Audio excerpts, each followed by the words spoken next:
ஆண்டவருடைய நாம மகிம்படுவதாக. உங்கள் யாவருக்கும் ஆண்டவராக இயேசு கிறிஸ்துவின் நாமத்தினாலே என் அன்பின் வாழ்த்துக்களை சொல்லிக்கொள்ள ஆசைப்படுகிறேன். எனக்கு அருமையானவர்களே, இந்த நாளில் கூட சேசுதமாக இரண்டாவது பாகமாக ஒரு நாள் வாழ்வு இன்பமா வாழ்நாள் முழுவதும் துன்பமா என்ற பாடத்துல இரண்டாவது பாகமாக கற்றுக்கொள்ள கர்த்தர் நமக்கு உதவி செய்வாராக. ஒரு நாள் வாழ்வு இன்பமா வாழ்நாள் முழுவதும் துன்பமா என்ற இரண்டாவது பாகத்துல உங்களை சந்திப்பதில் மிக்க மகிழ்ச்சி அடைகிறேன். இரண்டாவது பாகத்துல விசேஷமாக உல்லாசமாக வாழ்ந்து வாழ்க்கையில ஒன்றுமில்லாம போகிற மனிதர்களை குறித்து தான் பைபிள்ல நாம் பார்க்க போகிறோம். 2 பேதுருவின் புஸ்தகம் 2ஆம் அதிகாரம் வசனம் 13ஆம் வசனத்திலிருந்து நாம் கவனிக்கிறோம். இவர்கள் ஒரு நாள் வாழ்வு இன்பமின்றி எண்ணி கரைகளும் இச்சைகளுமாயிருந்து உங்களோடு விருந்துண்ணுகையில் தங்கள் வஞ்சனைகளில் உல்லாசமா வாழ்கிறார்கள். இவர்கள் யாரு? கள்ள தீர்க்கதரிசிகள், கள்ள கிறிஸ்தவர்கள், நோவா நாட்களில் வாழ்ந்தவர்கள், லோத்து நாட்களில் வாழ்ந்தவர்கள், சோதோம் கோமரா பட்டணத்தில் வாழ்ந்தவர்கள், இன்றைக்கு விசுவாசத்தை விட்டு வழிய போகிறவர்கள், இன்றைக்கு உல்லாசமாக வாழ்கிற உலக மக்களை குறித்து சில எச்சரிப்பை தேவன் எச்சரிக்கிறதை பார்க்கிறோம். இவர்கள் ஒரு நாள் வாழ்வுக்காக, ஒரு நாள் வாழ்வு இன்பமா வாழ்நாள் முழுவதும் துன்பமா என்ற காலகட்டத்தில் வாழ்ந்து கொண்டு இருக்கிறத நான் பார்க்கிறோம். எனக்கு அருமையானவர்களே, இன்றைக்கு உல்லாசமாக, அதாவது உபச்சாரம், பேசித்தனம், கள்ளக்காதல், கள்ள தொடர்பு, கள்ள காரியங்களில ஈடுபட்டு உல்லாசமாக இருக்கும்படியாக நினைத்து தங்கள் வாழ்நாள் முழுவதுமாக துன்பத்தையும் போராட்டத்தையும் அனுபவிக்கிறத பார்க்கிறோம். எனக்கு அருமையானவர்களே, மோசமான பாவம் உபச்சார விடுதிகள் உல்லாசத்தில் உலகம் ஓடிக்கொண்டு இருக்கிறது. ஒரு ஃபேஷன் ஷோ, ஒரு சினிமா போல வாழ்க்கை. பாவத்தின் பட்டணங்கள், எத்தனையோ பட்டணங்கள் உங்களுக்கு தெரியும். பாம்பைன்னு சொன்னாவே நமக்கு பயம்தான் வரும் இல்லையா? மும்பை இருக்கட்டும், ஒரு டில்லியா இருக்கட்டும், ஒரு கல்கட்டா இருக்கட்டும், சென்னையா இருக்கட்டும், பெங்களூரா இருக்கட்டும், அது கல்கத்தாவா இருக்கட்டும், பூனாவா இருக்கட்டும், வெளிநாடுகளில் சில நாடுகளில் சொல்லுவாங்க, தாய்லாந்து தேசத்தை சொல்லுவாங்க, ஆந்திர பிரதேச சொல்லுவாங்க, சில நாடுகளில் மிக முக்கியமாக நிறைய நாடுகளில் சொல்லுவாங்க, வெளிநாடுகளிலும் சிங்கப்பூரையும் பார்க்கிறோம். நோய்கள், உபச்சார விடுதிகள், உபச்சாரத்தை நடத்தத்தக்கதாக அரசாங்கமே சர்டிபிகேட் கொடுக்குது. உபச்சாரம் விடுதிகள் நடத்தலாம் என்று அரசாங்கமே கொடுக்கிறது. அதே அரசாங்கம் மறுபடியும் மாத்திரம் கொடுக்கிறது. பயங்கரமான கொடுமையான காரியங்கள். அருமையானவர்களே, அரசாங்கம் செய்கிற காரியங்கள் ரொம்ப கேவலமான காரியங்கள். டாஸ்மாக் கடைக்கு லைசன்ஸ் கொடுக்கிறது, உபச்சார விடுதிக்கு லைசன்ஸ் கொடுக்கிறது, அன்னகர்கள் 9 கல்யாணம் பண்ணிக்கலாம், திருநங்கையார்கள் அவர்களே திருமணம் செய்து கொள்ளலாம், அவர்களை மற்ற ஆண்களை திருமணம் செய்து கொள்ளலாம். எந்த விதத்துல இவைகள் எல்லாம் அருவருப்பான காரியங்கள், கடவுளுக்கு அருவருப்பானது, வாழ்க்கைக்கு நல்லதல்ல. இன்றைக்கு அப்படி இருக்கத்தக்கதாக ஜனங்கள் கள்ள தொடர்புல, கள்ள காரியங்களில எவ்வளோ காரியங்கள் செயல்பட்டு HIV AIDS நோய் வாங்கி வைத்துக் கொள்ளுகிறாங்க இல்லையா? இன்னைக்கு அநேகர் இந்த HIV பாதிக்கப்பட்டவர்களும் AIDS நோயில் பாதிக்கப்பட்டவர்களும் பால் உணர்வு வியாதிகள் அதிகமாக பெருகி வேதனை அனுபவிக்கிறத பார்க்கிறோம். அதுதான் வசனம் சொல்லப்படுகிறது. அவர்கள் உல்லாசமாக வாழ்கிறார்கள், உல்லாசமாக உபச்சாரத்துல. இன்னைக்கு அநேக தந்திரங்களை கற்றுக்கொண்டார்கள். ஒரு சிலர் பணத்தை சம்பாதிப்பதற்காக உபச்சார விடுதிகள், உபச்சார காரியங்கள், உபச்சாரத்தில் ஈடுபடுகிற காரியங்கள், வேசித்தனத்தில் ஈடுபடுகிற காரியங்கள், கள்ளத்தனம், கள்ளக்காதல், கள்ள காரியங்களில் ஈடுபட்டு வாழ்க்கையை மாய்த்து கொள்கிறத நாம் பார்க்கிறோம். இப்படிப்பட்ட இடங்கள் எல்லாம் பேர்களை சொன்ன இல்லையா? அந்த இடங்கள் எல்லாம் உல்லாசமா வாழ்கிறார்கள். அந்த வார்த்தை சொல்லப்படுகிறது.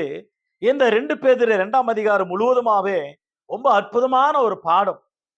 வழி தவறி போன பேலியாம் தீர்க்கதரிசி குறித்து பேசப்படுகிறது. பேசாத மிருகமாக்கிய கழுதை பேசினது. வஞ்சகமாக நடக்கிறவர்கள், அதுக்கு அடுத்தது நாய் தான் கக்கினதை தின்னவும், கழுவப்பட்ட பன்றி மீண்டும் சேற்றில புரளவும் திரும்பினது என்று பழமொழி, மெய்யான பழமொழியின்படியே அவர்கள் வாழ்க்கை சம்பவிக்கும். ஒரு நாயை போல கக்கினதை தின்றது, ஒரு பன்றியை போல சேற்றில புரளுவது, உபச்சாரத்தில் ஈடுபடுகிற காரியங்கள். 2 பேதுரு 2ஆம் அதிகாரம் 13 முதல் 22 வசனங்களில அற்புதமாக பாவ பழக்கங்களில, பொருளாசையிலால், உபச்சாரத்திலால், உல்லாசத்திலும் வாழ்கிறவர்களை எச்சரிக்கிறதை பார்க்கிறோம். ஒரு நாள் வாழ்வு இன்பமா, வாழ்நாள் முழுவதும் துன்பமா என்ற அந்த காலகட்டத்தில் தேசம் ஓடிக்கொண்டிருக்கிறத பார்க்கிறோம். ஏதோ ஒரு நாள் ஏதோ உல்லாசமா இருந்தா போதும், சந்தோஷமாக. ஒரு முறை நான் சின்ன வீடியோ ஒன்று பார்த்தேன். ஆந்திராவில் பேட்டி எடுக்கிறாங்க ஒரு பெண் இடத்துல. நீ எத்தனை பேராண்ட போன எய்ட்ஸ் நோய் வந்த பெண்ணாண்ட? நான் ஒரு 30 பேராண்ட போனேன். டாக்டர் தலையில் அடித்து கொண்டு அழகிறார். ஏன் சொன்னா, 30 பேருக்கு அந்த எய்ட்ஸ் நோயை ஒட்டி இருக்குமே. இன்னும் வருகிற நாட்களில இன்னும் அவர்களுடைய குடும்பங்கள், அவளுடைய பிள்ளைங்க, இன்னும் அவனுங்க சும்மா இருப்பானுங்களா? அவங்களுடைய வாழ்க்கையில இன்னும் அதிகமாக டாக்டர் தலையில் அடித்து கொண்டாயிரம். இவ்வளவு பெரிய காரியத்தை செஞ்சியம்மா, மகா தப்பு, மகா தவறு செய்து விட்டாயே. நம்ம தேசத்திற்கே ஒரு நோயை தொற்றுவிட்டு செஞ்சு விட்டாயே. அவங்க அம்மா வெளிப்படையா சொன்னாங்க. சொல்லாதவங்க எத்தனை பேர் இருக்கிறாங்க? செய்யாதவங்க எத்தனை பேர் இருக்கிறாங்க? எத்தனையோ பேர். நீதிமொழிகள் புஸ்தகம், உபச்சாரம் செய்தவர்களுக்கு என்ன தண்டனை கிடைக்கும் என்பது குறித்து பழைய ஏற்பாட்டில் சொல்லப்படுகிற காரியங்கள் உண்டு. எனக்கு அருமையானவர்கள, இன்றைக்கு பணம் சம்பாதிக்க ஈஸி ஆயிடுச்சு சில பெண்களுக்கு. கணவனை வைத்துக்கொண்டே அகத்து வீடு, பக்கத்து வீடு, எதிர் வீடு, அநேக இடங்கள், வேலை ஸ்தலத்துல, ஆபீஸ்ல, வேலை ஸ்தலங்களில், நண்பர்கள், ஃப்ரெண்ட்ஸ், காலேஜ், இருப்பு இடங்களில், அநேக இடங்களில். ஒரு முறை பயங்கரமான ஒரு சம்பவத்தை நான் படித்தேன் பேப்பர்ல, செய்தியில கூட நீங்கள் கேட்டிருப்பீங்க. ஒரு அண்ணங்காரன் ஒரு உபச்சார விடுதிக்கு போகிற ஒரு காலேஜ் பையன். ஆனா அந்த இடத்துல ஒரு பெண்ணை கொண்டு வந்து விடுகிறாங்க ரூம்ல. அவள் அவனுடைய தங்கச்சியா இருக்கிறாள். வெட்கக்கேடு. அந்த பெண்மணியும் தவறான வழியில பணத்தை சம்பாதிப்பதற்காக அந்த விடுதியில போய் பார்ட் டைம் வேலை செஞ்சுட்டு வர. வேதனை நினைச்ச சொல்லும் போது கண்ணீர் வருகிறது. வேதனை. அதே முறை ஒரு முறை ஒரு தகப்பன் தன்னுடைய மனைவி இறந்ததுனால உபச்சார விடுதிக்கு போயிட்டு வரான். போகும்பொழுது அங்க பார்த்தா அவருடைய மகள் அங்க இருக்கிறார். பார்த்து வேதனையோட தலையில் அடித்துக்கொண்டு அழுது கொண்டு வீட்டுக்கு வந்தான். எனக்கு அருமையானவில்லை, எத்தனையோ பேர்கள் உல்லாசமா இருப்பதற்காக மருமகனாண்ட, மாமேராண்ட, மச்சன் சாண்ட, நாத்தனாரு மூத்தனாருன்னு சொல்றானுங்கள, ஏதோ உறவுகள், அந்த உறவுகள் மறந்து தவறு. ஒரு அண்ணி தாயாருக்கு சமம், அக்கா, அம்மா, தங்கச்சி, சித்தி சமம். தவறாக உல்லாசமாக வாழ்வதற்காக எய்ட்ஸ் நோயை வாங்கி வைத்துக் கொண்டு, வியாதியை வாங்கி வைத்துக் கொண்டு, உல்லாசமாக ஒரு நாள் வாழ்வு இன்பமா, வாழ்நாள் முழுவதும் துன்பம். நீ மட்டுமல்லாமல் மற்றவங்களுக்கும், உன் மனைவிக்கு, உன் பிள்ளைங்களுக்கு, பிறக்கிற சந்ததிக்கு, உன் ஊர்ல இருக்கிறவங்களுக்கு, எத்தனை பேருக்கு அந்த வியாதி மூலமாக மரணத்தை சந்திக்க வைக்கிறீர்கள். மனம் திரும்ப வேண்டும். இன்றைக்கு தேவ பிள்ளையே, நமக்கு ஏன் இந்த எச்சரிப்பின் செய்தி என்றால், உலகம் வாழ்ந்து கொண்டு இருக்கிறது. உலகத்தை நாம் எச்சரிப்பதற்காக தான் இந்த செய்தியை நாம் கேட்க வேண்டியது அவசியமா இருக்கிறது. கிறிஸ்தவர்கள் தான் ரோல் மாடல். கிறிஸ்தவர்கள் தான் பரிசுத்தத்தை காண்பிக்கணும், எச்சரிக்கணும். நாம தான். அதுக்காக தான் அந்த செய்தியினுடைய பதிவு. நீதிமொழிகள் புஸ்தகம் 30ஆம் அதிகாரம், நீதிமொழிகள் புஸ்தகம் 30ஆம் அதிகாரம் வசனம் 18 இருந்து சில வாக்கியங்களை வாசிங்கிற கவனியுங்க. எனக்கு மிகவும் ஆச்சரியமானவைகள் 3 உண்டு, என் புத்தி கெட்டாதவைகள் 4 உண்டு.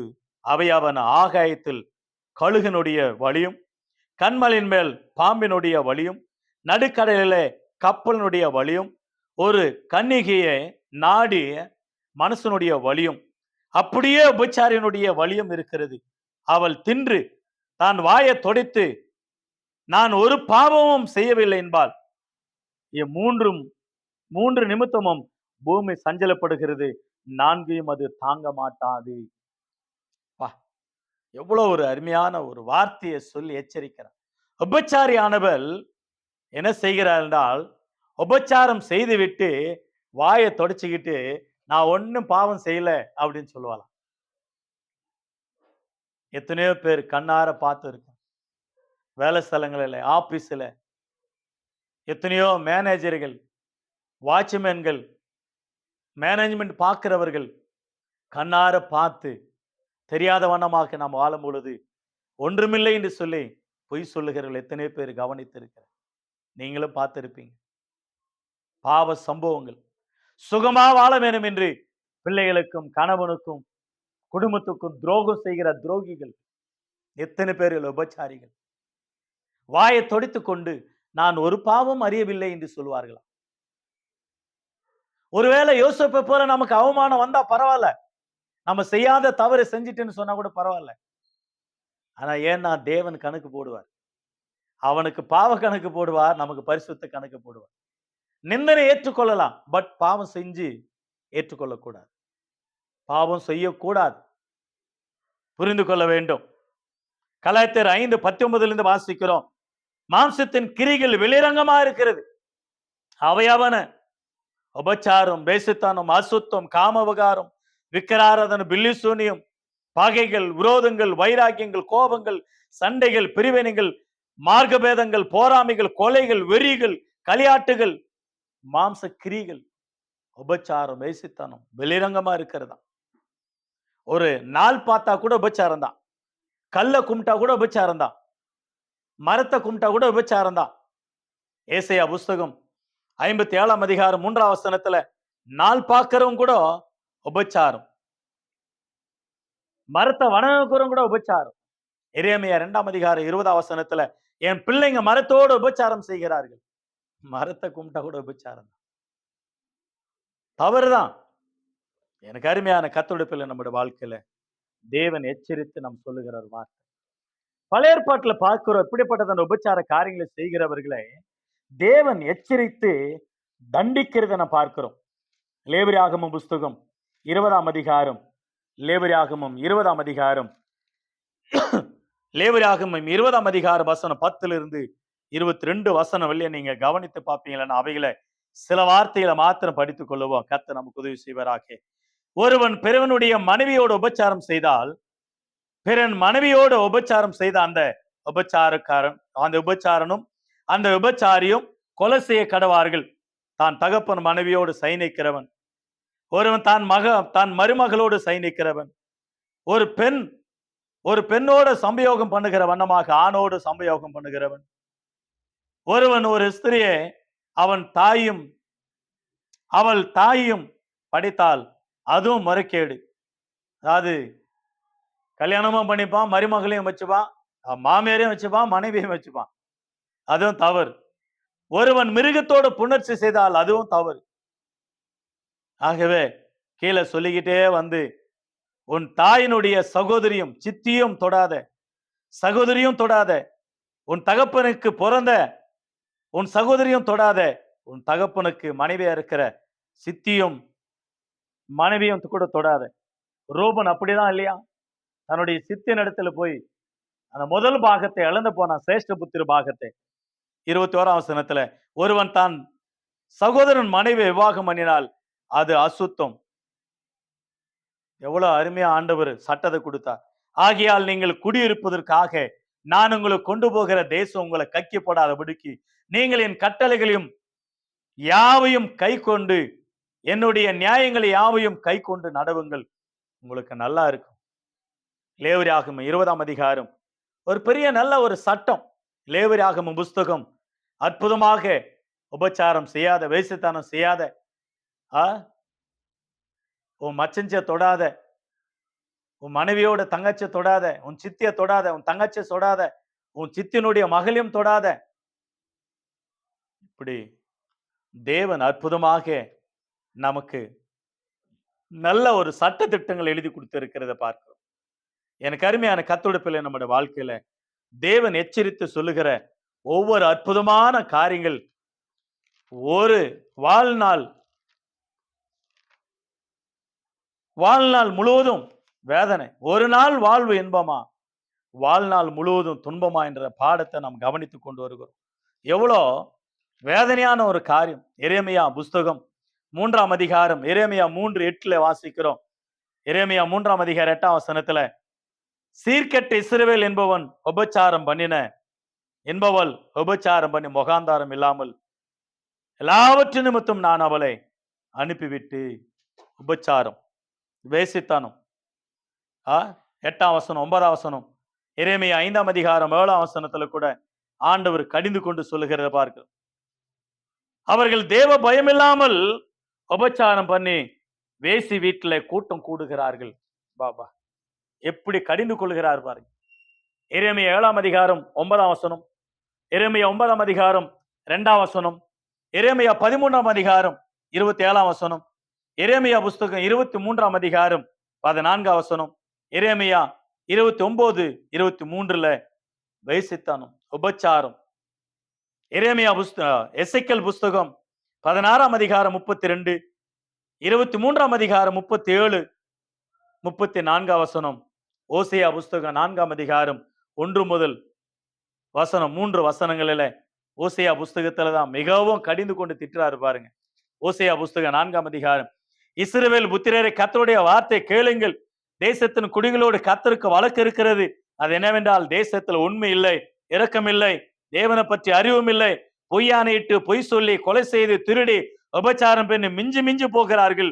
இரத்த பலியோடு இரத்த பலிகள் சேருகிறது. இது நிமித்தம் தேசம் புலம்புகிறது.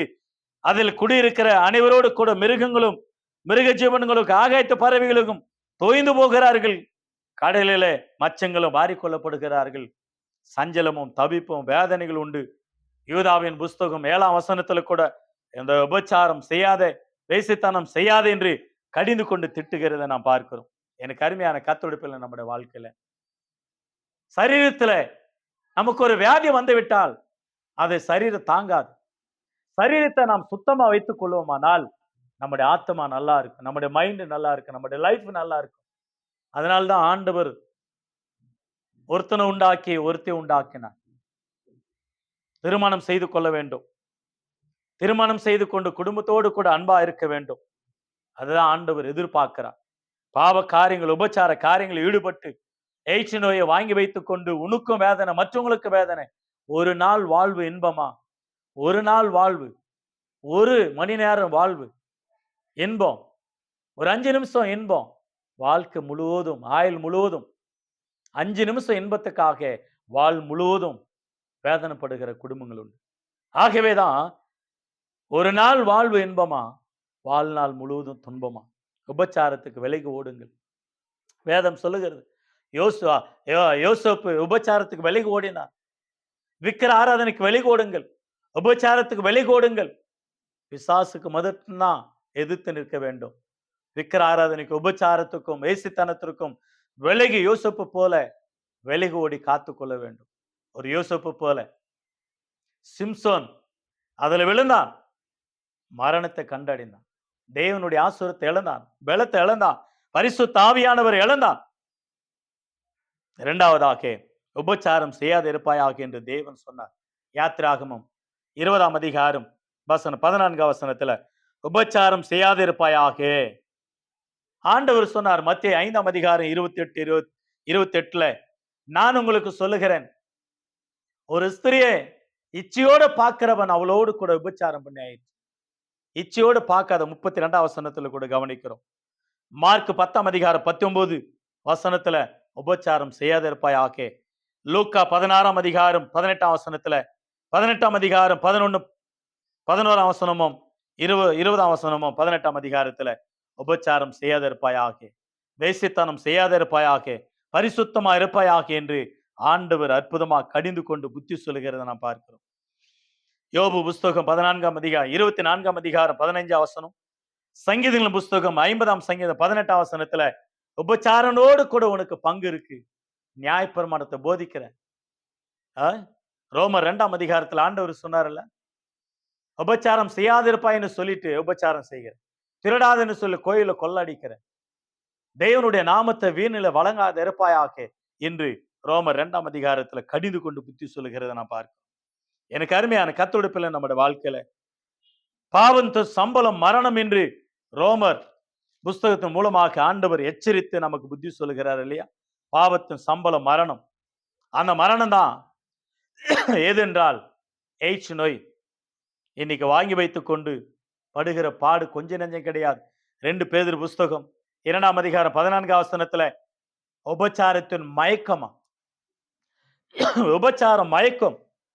அந்த உபச்சார மயக்கம் அவனை உயிரோட வைக்காது, அவன் உயிரை எடுத்து விடும்.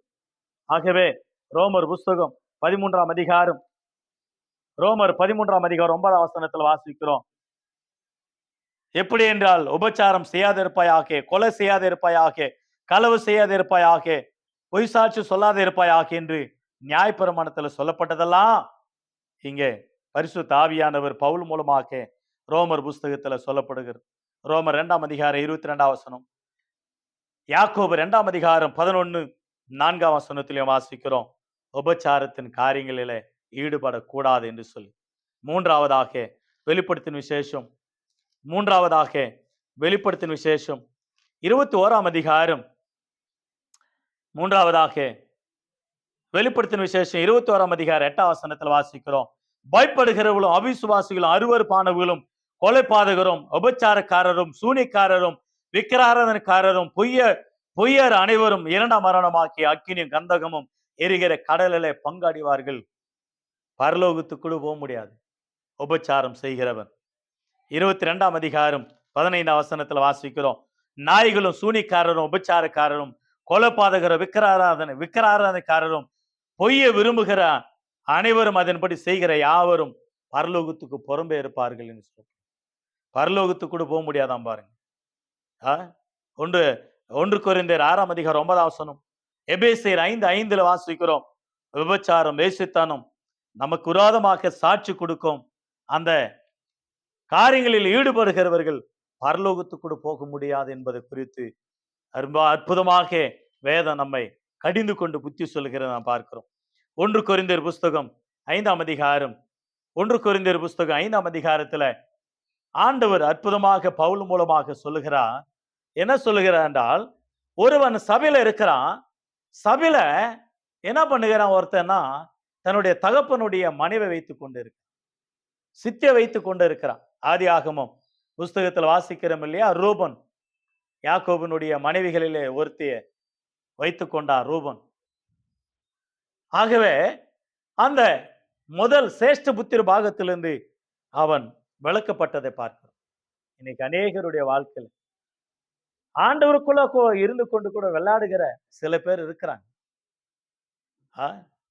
ஒரு சபை குறித்து ஒருத்தர் சொன்னார், ஐயா மூப்பனார் இன்னொரு மூப்பனாரோடு தொடர்புல இருக்கிறாங்க, இந்த விசுவாசி அந்த விசுவாசி, அந்த பிசினஸ் இந்த பிசினஸ், சபையில் அப்படியே ரொட்டேட் ஆகிருக்குது, பாவம், அதுக்காக ஜெபம் பண்ணிக்கணும்னு சொன்னார்.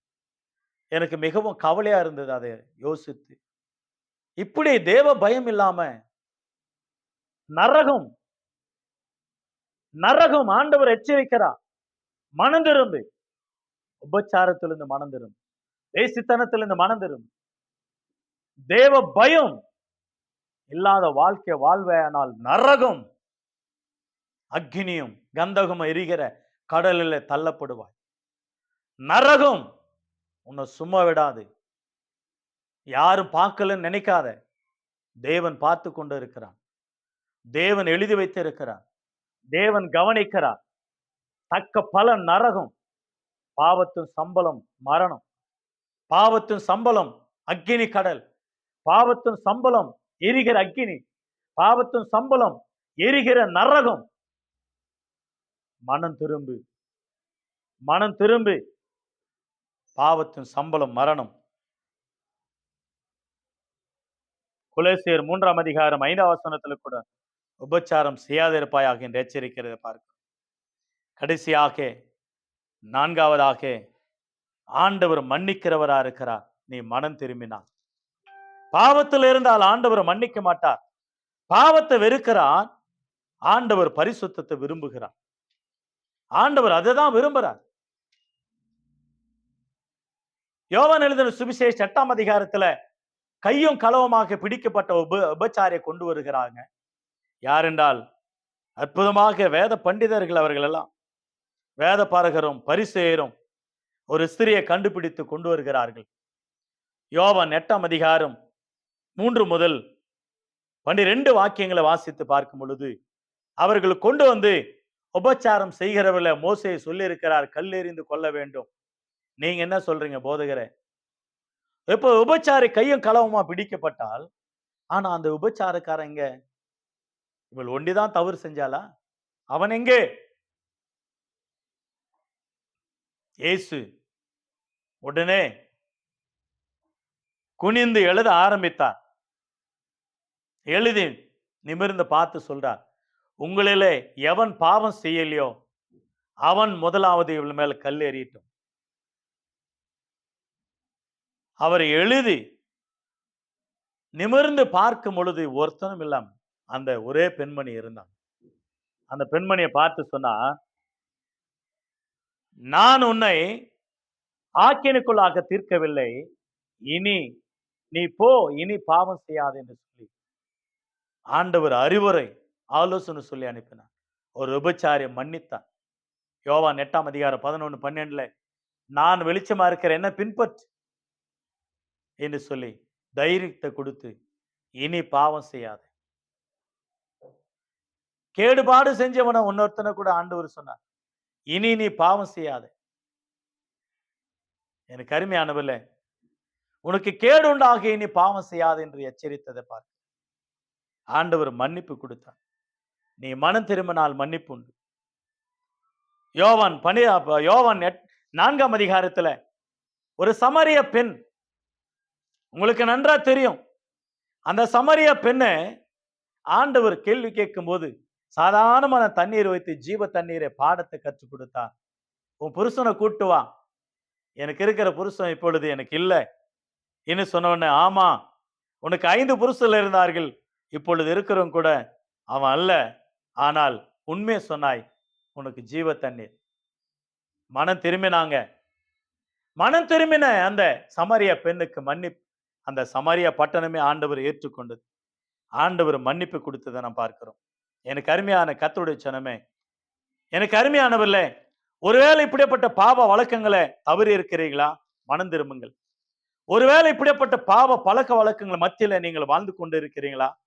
இந்த செய்தி அவங்களுக்கு சொல்லி எச்சரியுங்க. ஒருவேளை நம்முடைய சந்ததிகள் அல்லது உலகத்துல வாழ்ந்து கொண்டு இருக்கிற சில சந்ததிகள், சில சங்கடமா வாழ்கிற சில தேசங்கள், அந்த தேசங்கள் மனம் திரும்ப வேண்டும். உபச்சாரத்தினுடைய லைசன்ஸ் வாங்கி நடத்துகிற அந்த பட்டணங்கள், அந்த மனிதர்கள் மனம் திரும்ப வேண்டும். உபச்சாரம் விடுதிகள் அழிக்கப்பட வேண்டும். உபச்சாரம் விடுதிகள் மூடப்பட வேண்டும். டாஸ்மாக் கடைகள் மூடப்பட வேண்டும். மது கடைகள் மூடப்பட வேண்டும். வாலிபர்கள் மனம் திரும்பணும். அநேகர், எத்தனை பேர் குடும்பங்கள் கெட்டு சீரழிந்து சின்ன பின்னமாக உலகம் அழிந்து கொண்டிருக்கு. ஆகவே நம்ம தேசம் மனம் திரும்ப வேண்டும். ஆண்டவர் தவணை கொடுத்தார். யாருக்கு என்றால் ஏசேபேல் உபச்சாரத்துல விக்கிர ஆராதனை நடத்துவோம், வேசித்தனம் பண்ணுவோம், அது போதித்தவள், கற்றுக் கொடுத்தவள். வெளிப்படுத்தும் விசேஷம் 2ஆம் அதிகாரம் வசனம் 22ஆம் வசனத்தை பாருங்களேன். இதோ நான் அவளை கட்டிலுக்கு இடையாக்கி அவளுடனே உபச்சாரம் செய்தவர்கள் தங்களுடைய கிரிகளை விட்டு மனம் திரும்பாவிட்டால் அவர்களையும் மிகுந்த உபத்திரத்துல தள்ளி அவளுடைய பிள்ளைகளையும் அவளையும் நான் நரகத்துல தள்ளுவேன் என்று ஆண்டவர் சொல்லுகிறார். இன்னொரு வார்த்தை சொல்லுகிறார், அவள் மனம் திரும்பும்படி அவளுக்கு நான் தவணை கொடுத்தேன். தான் வேசி மார்க்கத்தை விட்டு மனம் திரும்ப அவளுக்கு விருப்பம் இல்லையா. வெளிப்படுத்தின விசேஷம் 2ஆம் அதிகாரம் 20 முதல் 24 வசனங்களில வாசிக்கிறோம். 21, 22, 23, 24 வாசிக்கிறோம். 22, 20 வார்த்தை சொல்லப்படுது. அவள் தவணை கொடுத்தார். ஆண்டவர் ஒரு வாய்ப்பு கொடுத்திருக்கிறார். மனம் திரும்புவதற்கு ஒரு வாய்ப்பு, ரட்சிக்கப்படுவதற்கு ஒரு வாய்ப்பு, ஆண்டவர் ஏற்றுக்கொள்வதற்கு ஒரு வாய்ப்பு, ஆண்டவருக்காக வாழ்வதற்காக ஒரு வாய்ப்பு ஆண்டவர் கொடுக்கிறார். ஆனா சிலர் அதை அசட்டையாக எண்ணக்கூடாது, அசட்டையாக செயல்படக்கூடாது என்பது குறித்து மறந்துவிடக் கூடாது. எனக்கு அருமையானவர்கள, இன்றைக்கு திருமணம் ஆகிற எத்தனையோ பேர் வாலிப பெண், வாலிப சகோதர சகோதரிய, உங்களை சொல்லுகிற காரியம் என்னவென்றால், ஒன்று, எபிரேயர் புஸ்தகம் 13ஆம் அதிகாரம் 4 வசனத்துல, விவாகம் யாவருக்குள்ளும் கனமுள்ளதாயும் விவாகம் மஞ்சும் அசுசிப்படாதாயும் இருப்பதாக வேசி கல்லறையும் உபச்சாரக்காரரையும் தேவன் நியாயம் தீர்ப்பார். நியாயம் தீர்க்கிற தேவனா இருக்கிறார் நம்முடைய ஆண்டவர். ஆகவே நம்முடைய ஆண்டவர் அந்த நியாயம் தீர்க்கிற அந்த நியாய தீர்ப்புல நாம் தப்பித்துக் கொள்ள வேண்டும் என்றால் பரிசுத்தமாக வாழ வேண்டும், பரிசுத்தமாக ஜீவிக்க வேண்டும். பரிசுத்த வாழ்க்கை தான் ஆண்டவர் விரும்புகிறார். அந்த வாழ்க்கை அற்புதமான வாழ்க்கை. ஆகையினால உபச்சாரத்திலிருந்து, வேசித்தனத்திலிருந்து, உல்லாசத்திலிருந்து மனம் திரும்ப ஆண்டவர் ஒரு வாய்ப்பு கொடுத்தார். யாருக்கென்றால் ஏசபேலுக்கு. ஏசபேலுக்கு ஒரு வாய்ப்பை கொடுத்தார். அந்த ஏசபேல் ஆகாப்பினுடைய மனைவி ஆகிய ஏசபேல் துன்மார்க்கமாக வாழ்ந்தார். தவணை கொடுத்தார். ஆனால் இல்லை, மனம் திரும்பவில்லை. அவளுக்கு விருப்பம் இல்லையா. ஆகவே மனம் திரும்ப ஆண்டவர் தவணை கொடுக்கிறார் ஒவ்வொருவருக்கும். 2 கொரிந்தியர் 11ஆம் அதிகாரம் வசனம் 2ஆம் வசனம் 3ஆம் வசனத்துல அற்புதமா சொல்லப்பட, நான் உங்களை கற்புள்ள கன்னிகையாகி கிறிஸ்து என்னும் ஒரே புருஷனுக்கு ஒப்பு கொடுக்க நியமிக்கப்பட்டபடினாலே உங்களுக்காக தேவ வைராக்கியமான வைராக்கியம் கொண்டு இருக்கிறேன் என்று சொல்லி அற்புதமாக கடைசியாக ஆண்டவர் அற்புதமான வார்த்தையை சொல்லுகிறார். ஆகவே மனம் திரும்ப வேண்டும் ஜனங்கள். கர்த்தருடைய நாமம் மகிமைப்படுவதாக. உங்களை யாவரும் ஆண்டவர் ஆசீர்வதிப்பாராக. சேஷவிதமாக இந்த நாளுக்கு கூட ஆண்டவருடைய வார்த்தை கேட்டு உங்களை யாவருக்கும் நான் ஜெபிக்கிறேன். கர்த்தர் உங்களை யாவரும் ஆசீர்வதிப்பாராக. God bless you all. கர்த்தர் சித்தமானால் 3வது பாகத்துல சந்திக்கலாம். God bless you all. God bless you.